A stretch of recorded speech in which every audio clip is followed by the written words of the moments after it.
지금 아주 근사하고 조명마저 완벽한 최고급 레스토랑에 앉아 계신다고 한번 상상해 보시죠. 오, 시작부터 아주 침이 고이는 상상이네요. 그렇죠. 버터처럼 완벽하게 구워진 그 칼을 대기만 해도 육즙이 막 흘러내리고 입안에서 사르르 녹아내리는 최고급 와규 스테이크가 방금 여러분의 식탁 위에 딱 올려졌습니다. 네. 포크를 들고 그 첫님을 음미하기 전 혹시 이런 생각 해보신 적 있으신가요? 이 한 점의 고기가 내 접시에 도달하기까지 도대체 어떤 여정을 거쳤을까 하고요. 아마 대부분은 그 푸른 초원 위에서 평화롭게 풀을 뜯는 소의 모습을 떠올리실 겁니다. 텔레비전 광고에서 워낙 많이 봤으니까요. 맞아요. 목적어기고 막연한 농사의 한 장면 말이죠. 하지만 오늘 우리가 이 깊이 있는 탐구를 통해 들여다볼 실제 자료들은 그 낭만적인 상상과는 완전히 다릅니다. 환영합니다, 여러분. 네, 반갑습니다. 오늘 우리의 미션은 아주 명확합니다. 최고급 소고기가 식탁에 오르기까지의 과정이 단순한 농사가 아니라 얼마나 고도로 전문화되고 체계적이며 심지어 정밀한 화학 공정에 가까운 생애 주기를 거치는지 그 놀라운 비밀을 파헤치는 겁니다. 네, 오늘 우리가 함께 분석할 핵심 자료들이 바로 그 비밀을 담고 있죠. 1번 유구, 그러니까 고기를 얻기 위해 기르는 소의 일생과 사육 방식, 그리고 농가들 사이의 치밀한 분업 시스템을 아주 상세하게 보여주는 문헌과 생애 주기 도표들입니다. 그 도표들 보셨죠? 저는 처음 보고 진짜 놀랐거든요. 네, 저도 이 도표들을 가만히 들여다보면서 감탄했습니다. 소의 탄생부터 출하까지의 모든 단계가 마치 거대한 반도체 공장의 공정표나 아주 치밀하게 짜인 물류 시스템의 흐름도처럼 보일 정도니까요. 그러니까 감각이나 경험에 의존하는 과거의 농업이 아니라는 거잖아요. 그렇죠. 철저한 데이터와 생물학적 타임라인에 맞춰서 돌아가는 거대한 산업 생태계라는 걸 알 수 있습니다. 자, 그럼 하나씩 파헤쳐 볼까요? 제가 이번 자료들을 읽으면서 가장 먼저 약간 뒤통수를 맞은 기분이 들었던 건 바로 농가들의 분업 시스템이었습니다. 아, 그 부분 많이들 놀라시죠? 보통 우리는 소가 한 농장에서 태어나서 그곳에서 주인의 보살핌을 받으며 평생을 자라다가 최종적으로 출하될 거라고 믿잖아요. 물론 일관 경영이라고 해서 한 곳에서 이 모든 과정을 처음부터 끝까지 다 처리하는 농가도 일부 존재하긴 합니다. 하지만 현대 고급 유구 산업의 표준은 그게 아니더라고요. 네, 여기서 흥미로운 점은 이 산업이 철저하게 두 개의 전혀 다른 세계로 나뉘어 있다는 겁니다. 오직 전문성을 극대화하기 위해서죠. 한 농장에서 모든 걸 다 하려면 무리가 따르니까요. 맞습니다. 번식에 대한 지식부터 마블링을 만드는 영양학적 지식까지 다 갖춰야 하고 공간이나 사료 관리도 기하급수적으로 복잡해지거든요. 그래서 등장한 첫 번째 세계가 바로 번식 농가군요. 영어로는 breeding farmers라고 하는 곳이죠.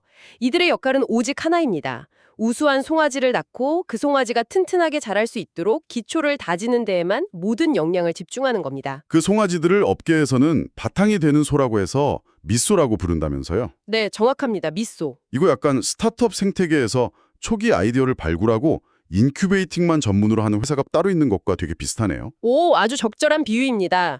이 번식 농가는 송아지가 태어나서 생후 9개월, 길면 12개월까지만 정성껏 돌봅니다. 그런데 제가 흥미로웠던 건 이 시기에 번식 농가가 가장 신경 쓰는 핵심 임무가 송아지 본인이라기보다는 어미소의 관리라는 점이었어요. 아주 예리하게 보셨네요. 송아지의 척이 성장은 전적으로 어미의 젖에 달려 있으니까요. 번식 농가는 어미소가 임신 중인지 아니면 젖을 먹이는 포유기인지 그 상태를 칼같이 파악합니다. 그래서 영양 성분이 완전히 다른 맞춤형 사료를 공급하는 거군요. 맞아요. 어미소의 컨디션이 곧 송아지가 먹는 젖의 퀄리티로 직결되기 때문이죠. 생명의 기초 공사를 아주 탄탄하게 다지는 기간이라고 보시면 됩니다. 자료에 나온 구체적인 데이터들을 보면 이 기초공사가 얼마나 엄청난 속도로 진행되는지 진짜 체감할 수 있어요. 수컷 송아지의 경우를 한번 볼까요? 네, 갓 태어났을 때 몸무게가 약 30kg 정도죠? 리트리버 같은 대형견 정도의 무게네요. 그런데 이 송아지가 태어난 지 고작 2달, 생후 2개월 무렵이 되면 아주 중대한 외과적 수술을 받게 됩니다. 네, 바로 거세입니다. 수컷으로서의 기능을 잃게 되는 건데 처음에는 이게 단순히 소의 성질을 좀 죽이려는 목적만 있는 줄 알았어요. 생후 2개월경에 아주 일찍 거세를 하는 데는 훨씬 복합적이고 과학적인 이유가 얽혀 있습니다. 가장 결정적인 이유는 결국 육질, 즉 고기의 맛과 식감을 높이기 위해서죠. 호르몬 분비량 조절 때문이겠죠. 맞습니다. 남성 호르몬인 테스토스테론의 분비를 조기에 차단하면 근육이 질겨지고 뻣뻣해지는 걸 막을 수 있거든요. 아, 에너지가 다른 곳으로 쓰이는 것도 막아주고요. 그렇죠. 에너지가 번식이나 공격성으로 분출되는 대신 지방을 축적하고 몸집을 키우는 데 집중되도록 생물학적 스위치를 아예 바꿔버리는 역할을 합니다. 호르몬이 고기의 질감 자체를 완전히 바꿔놓는 거군요. 게다가 나중에 몸집이 엄청나게 커졌을 때 좁은 우사 안에서 다른 소들과 싸우거나 다치지 않게 하려면 온순한 성격이 필수적이기도 하고요. 농가 입장에서는 그 거대한 소들이 서로 공격해서 상처를 입으면 그게 다 엄청난 경제적 손실로 이어지니까요. 그렇겠네요. 그래서 이 2개월 차의 거세는 훗날 최고급 소고기 등급을 받기 위한 가장 차갑고도 치밀한 첫 단추라고 할 수 있습니다. 그렇게 어미의 젖을 먹고 거세라는 큰 변화를 겪으며 자란 송아지가 생후 9개월이 되면 진짜 놀라운 변화가 일어납니다. 몸무게가 무려 약 290kg에 달하게 돼요. 엄청난 속도죠. 30kg에서 290kg이라니? 9개월 만에 몸무게가 거의 10배 가까이 폭발적으로 늘어나는 거잖아요. 인간으로 치면 중학생 정도의 나이에 이미 어마어마한 덩치를 갖게 된 셈이죠. 네, 그리고 바로 이 생후 9개월 차 290kg이 된 시점에 송아지들의 삶에 첫 번째 큰 전환점이 찾아옵니다. 정든 어미와 번식 농가를 떠나는 건가요? 네, 가축시장, 즉 경매장에 서게 되는 순간입니다. 와, 거기 분위기 장난 아니겠는데요? 이곳은 아주 냉혹한 평가회장이죠.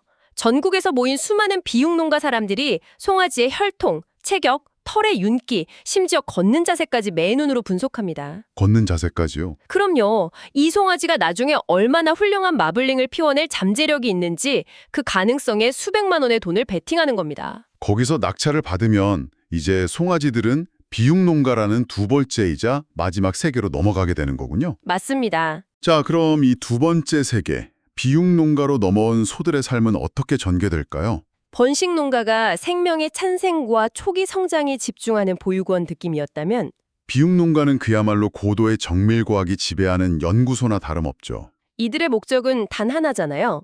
소의 몸집을 한계치까지 키우고 그 안에 최고급 지방을 예술적으로 채워 넣는 것. 비육의 예술과 과학이 만나는 곳입니다. 그런데 여기서 여러분이 꼭 아셔야 할 중요한 맥락이 있습니다.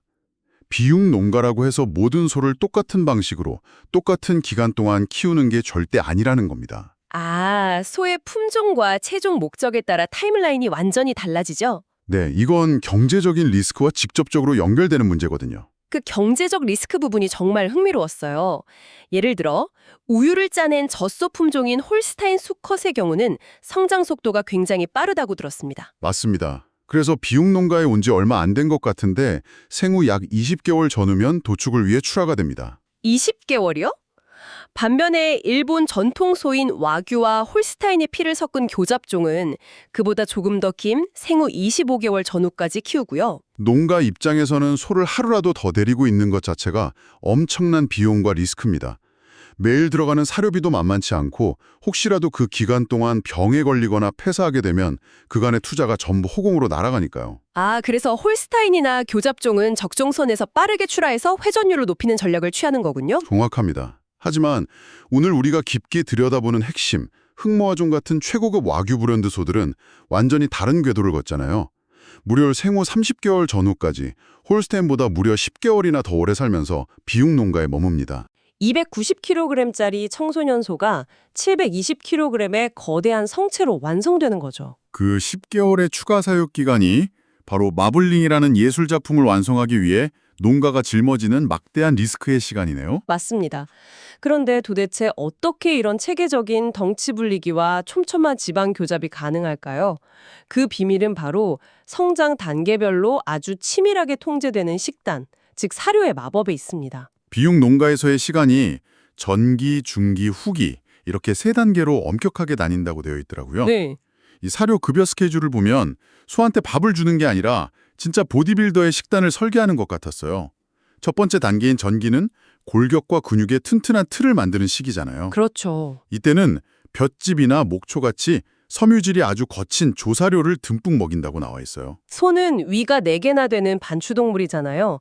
어릴 때 이 거친 조사료를 충분히 씹고 소화시켜야만 위장이 크고 튼튼하게 발달합니다. 뼈대와 내장이라는 기초 공사가 튼튼해야. 나중에 엄청난 양의 칼로리를 쏟아부었을 때 몸이 그걸 버텨내고 흡수할 수 있으니까요. 맞습니다. 바로 그겁니다. 건물에 뼈대를 올리는 작업이군요. 네. 그럼 그 뼈대가 완성되고 난 후인 중기로 넘어가면 식단이 어떻게 확 바뀌나요? 여기서부터 진짜 고난도의 작업이 시작됩니다.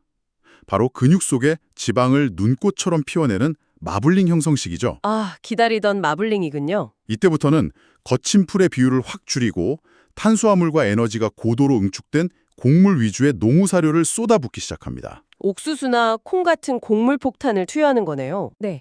소의 몸에 엄청난 열량을 공급해서 잉여 에너지가 근육 사이사이에 촘촘한 지방으로 끼게 만드는 생물학적 메커니즘을 이용하는 겁니다. 자연 상태의 소라면 절대 섭취할 수 없는 고밀도의 영양을 인간의 계산하에 주입하는 거죠. 와, 그리고 대망의 출하를 앞둔 마지막 스포트, 후기가 남았습니다. 저는 개인적으로 이 후기 식단 통제가 가장 인상적이었어요. 후기는 그동안 만든 마블링의 질을 극대화하고 색깔과 풍미를 최종 완성하는 시기입니다. 이때 식단은 상상을 초월할 정도로 엄격해집니다. 사료 중에서 특히 보리가 차지하는 비율이 기형적으로 높아지거든요. 보리요. 옥수수도 아니고 특별한 이유가 있나요? 보리는 지방의 색깔을 아주 새하얗게 만들고 상온에서 잘 녹지 않는 단단하고 고급스러운 지방 질감을 만드는데 결정적인 역할을 합니다. 아, 시각적인 효과까지 노리는 거군요. 네, 눈으로 봤을 때 선명한 마블링 대비를 만들어내는 핵심 재료입니다. 게다가 이 시기에는 마블링이 줄어들거나 고기의 풍미가 떨어지는 걸 원천 차단하기 위해서 볏짚 외에는 그 어떤 거친 조사료도 일절 주지 않습니다. 와, 오직 고기의 맛과 풍미라는 단 하나의 목적을 위해 철저하게 통제된 극단적인 식단이네요. 진짜 소의 생애 주기가 아니라 정밀 화학 공정의 매뉴얼을 읽은 것 같습니다. 그렇죠. 여기서 정말 흥미로운 부분은요. 바로 우리가 익히 들어본 그 유명한 브랜드 소고기에 얽힌 진실입니다. 듣고 계신 여러분도 식당 메뉴판이나 마트에서 마스사카 소 같은 최고급 브랜드 소고기의 이름을 한 번쯤은 들어보셨을 겁니다. 아마 대부분 들어보셨을 겁니다. 그리고 당연하게도 마스사카라는 청정 지역에서 태어나서 평생 그곳의 맑은 물과 풀을 먹고 자란 토종소구나 이렇게 상상하셨겠죠? 저도 예전에 이 자료를 본격적으로 분석하기 전까지는 은연중에 그렇게 믿고 있었거든요. 하지만 현실은 우리의 직관을 완전히 배신하죠. 맞아요. 마츠사카 소루에서 무조건 마츠사카라는 지역에서 태어나야 하는 것은 절대 아닙니다. 출생 성분은 중요하지 않아요. 이 부분을 여러분에게 꼭 설명해드리고 싶었어요.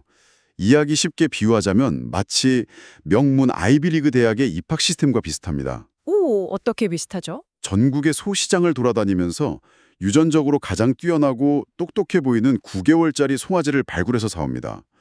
북쪽 끝 홋카이도에서 태어났든 남쪽 큐슈에서 태어났든 상관없어요. 아, 그저 생후 12개월이 되기 전까지만 마츠사카 생산구역이라는 명문 학군 안으로 전학을 시켜서 데리고 들어오면 되는 겁니다. 아주 찰떡 같은 비유네요. 명문 학군 전학. 그렇게 전학을 온 소가 마츠사카 지역에 지정된 비용 농가에서 앞서 우리가 이야기한 그 철저하고 혹독한 사료 식단을 견디며 가장 오랜 시간을 보내기만 하면 됩니다. 가장 긴 시간을 보내야 하는 거군요. 네. 최종적으로 그곳의 환경과 기술력으로 완성되어 출하되면 출생지가 어디든 상관없이 마츠사카소라는 최고급 브랜드 도장을 쾅 찍고 시장에 나오는 겁니다. 즉, 우리가 열광하는 그 브랜드의 정체성은 소가 태어난 고향이나 혈통 자체에 있는 게 아니라는 거네요. 맞습니다. 어떤 기술력과 노하우를 가진 비육 농가에서 식단을 통제받으며 후천적인 비육 기간을 보냈는가? 바로 그 비육 장소에 있다는 거죠. 후천적인 환경과 인간의 관리 시스템이 최고의 가치를 만들어내는 셈이죠. 정말 놀라운 축산업의 브랜딩 전략입니다. 그렇습니다. 결국 현대의 고급 식재료는 자연이 키우는 게 아니라 시스템이 디자인한다는 걸 명확하게 보여주는 대목입니다. 자, 지금까지 우리는 치밀한 계산 아래 마블링을 품고 최고급 고기가 되어 우리 식탁에 오르는 수컷소들의 일생을 따라가 봤습니다. 네, 아주 숨가쁜 여정이었죠. 하지만 여기서 시점을 조금 180도 전환해 볼까 합니다. 저는 이 빽빽한 자료들을 넘기면서 화려한 조명을 받는 브랜드 소고기들 뒤에 그림자처럼 숨겨진 존재들에게 자꾸 시선이 가더라고요. 바로 어미소들이죠. 네, 맞습니다. 끊임없이 우수한 송아지를 낳아줘야 하는 어미소, 번시구의 삶입니다. 여러분도 지금부터는 고기가 되는 소가 아니라 생명을 잉태하고 생산의 기반이 되는 어미소의 입장에서 이 이야기를 한번 상상해 보시길 바랍니다. 산업의 뼈대를 이루는 아주 중요한 이면이죠. 번시고의 타임라인을 따라가 보면 육으로 길러지는 수컷소와는 완전히 다른 생명 잉태라는 고단한 궤적을 보게 됩니다. 출발점부터 다르잖아요. 네, 번식용으로 남겨진 암송아지는 태어날 때 몸무게가 약 28kg 정도입니다. 수컷보다 약간 작죠. 이 암송아지가 번식 농가에서 자라 생후 16개월, 몸무게가 약 350kg 정도의 건장한 청소년기가 되면 비로소 첫 번째 인공수정, 즉 교배를 하게 됩니다. 16개월 만에 엄마가 될 준비를 하는 거군요. 네, 그런데 여기서 짚고 넘어가야 할 아주 놀랍고도 친숙한 생물학적 사실이 하나 있습니다. 소의 임신기간이 얼마나 되는지 아시나요? 저는 이번에 처음 알았는데 진짜 신기하더라고요. 평균적으로 280일에서 285일 정도입니다. 눈치채셨겠지만 인간의 임신기간인 10달과 거의 똑같습니다. 와, 그 육중한 몸으로 사람과 똑같이 10달이라는 긴 시간 동안 새끼를 뱃속에 품고 견뎌야 한다는 거군요. 그렇게 10달을 품고 나면 생후 25개월경 만 2살이 조금 넘은 시점에 마침내 첫 출산을 하게 되고요. 맞습니다. 이때 앳된 어미소의 몸무게는 대략 450kg에서 550kg 사이로 훌쩍 커져 있죠. 진짜 고생이 많았을 텐데 이제 푹 쉬어야 하는 거 아닌가요? 첫 생명을 탄생시킨 경이로운 순간이지만 산업의 관점에서는 이제 막 본격적인 생산 궤도에 오른 것에 불과합니다. 한 번 낳고 끝나는 게 아니거든요. 아, 쉴 틈이 없다는 거군요. 이 번시구들의 삶은 쉴 틈 없이 돌아가는 컨베이어 벨트와 같습니다. 첫 출산으로 몸을 채 추스르기도 전에 번시구는 약 13.3개월의 간격을 두고 계속해서 새로운 송아지를 임신하고 출산하는 과정을 반복해야 합니다. 세상에 13.3개월의 주기라니요. 임신기간이 10달이니까 새끼를 낳고 고작 석 달 남짓 쉬고 나면 다시 바로 임신을 해야 한다는 계산이 나오잖아요. 정말 끊임없는 출산의 연속이죠. 그렇게 평생을 임신과 출산에 바치는 번시구들은 평균적으로 몇 살까지 농가에 머물게 되나요? 통계에 따르면 평균적으로 번시구는 10세 무렵까지 사육됩니다. 10살이요? 네, 소의 수명을 생각하면 꽤 긴 시간 같지만 그 9년 남짓한 시간 동안의 이력을 요약해보면 무려 7마리 정도의 송아지를 연달아 출산하는 엄청난 강행군입니다. 뼈가 깎이는 수고를 하는 거죠. 진짜 그렇겠네요. 그리고 번식 능력이 눈에 띄게 떨어지는 10세 무렵이 되면 이 어미소들 역시 더 이상 농가에 이익을 주지 못하기 때문에 결국 식용용으로 출하되어 삶을 마감하게 됩니다. 마지막 출하시 몸무게는 약 550kg 정도입니다. 평생을 우수한 미소를 만들어내는데 바치고 마지막엔 질긴 고기로서 햄버거 패티나 가공육의 형태로 인간에게 돌아오는 거네요.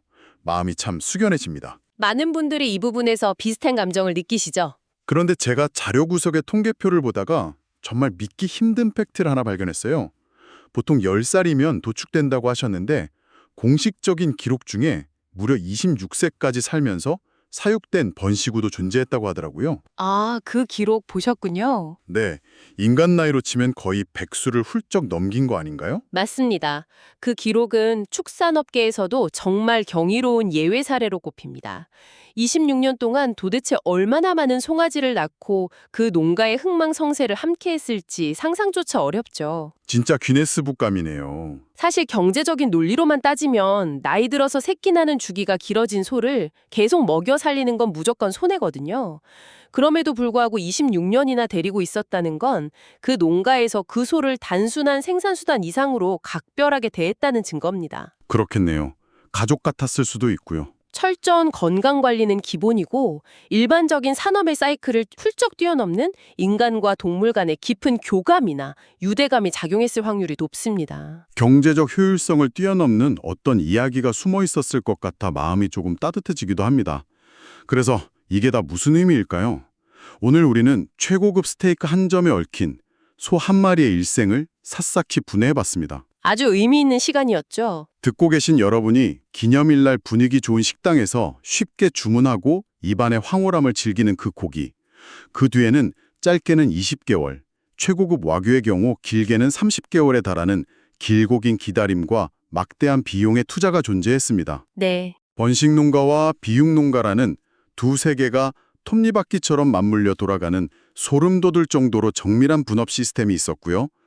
소의 뼈대를 세우고 근육 사이에 하얀 눈꽃을 쑤셔 넣기 위해 시기별로 철저하게 통제된 볏짚과 곡물의 마법 같은 식단 설계가 있었습니다. 잊지 말아야 할 부분도 있죠? 맞습니다. 무엇보다 10년이라는 긴 세월 동안 쉴 새 없이 7마리의 새끼를 낳으며 이 거대한 고급육 시스템의 가장 밑바닥을 묵묵히 지탱해준 어미소들의 헌신적인 생애가 깔려 있었습니다. 이걸 더 큰 그림과 연결해 보면 현대의 축산업, 특히 우리가 높은 가격표를 지불하고 소비하는 최고급 식재료의 생산 과정은 절대 단순한 1차 산업의 영역이 아니라는 걸 깨닫게 됩니다. 진짜 거대한 비즈니스 같아요. 그것은 생물학적 타임라인을 통제하는 고도의 시간 관리 시스템이고 동물의 몸을 개조하는 정밀한 영양학의 결정체이며 지역의 이름을 따서 가치를 뻥튀기하는 치밀한 브랜딩이 결합된 거대한 하이테크 비즈니스입니다. 하이테크 비즈니스라는 말이 딱 맞네요. 오늘 우리의 이 심층 분석을 끝까지 들으신 여러분이 다음에 레스토랑에서 나이프를 들고 스테이크를 써는 순간 아마 예전과는 고기 맛이 완전히 다르게 훨씬 더 입체적으로 느껴지실 겁니다. 당연하죠.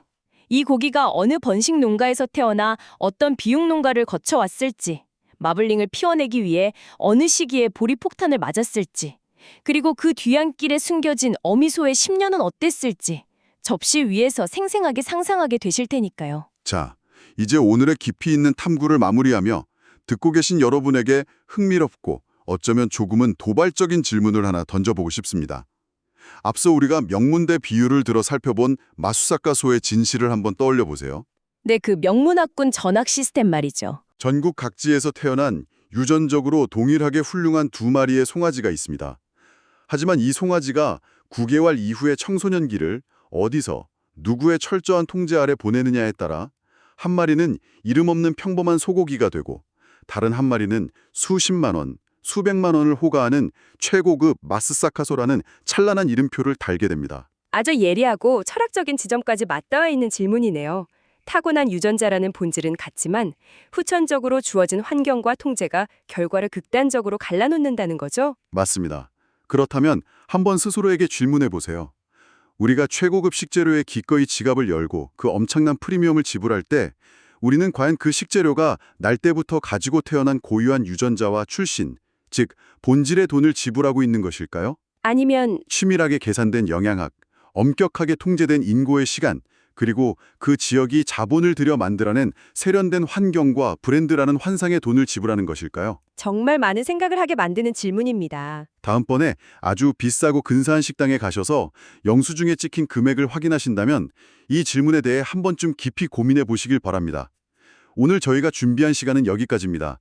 하나의 생명이자 거대한 산업인 소의 길고 흥미로운 여정에 끝까지 함께해 주셔서 진심으로 감사합니다. 감사합니다. 다음에도 여러분의 지적 호기심과 세상을 보는 해상도를 높여줄 새롭고 놀라운 자료들로 찾아오겠습니다. 안녕히 계세요.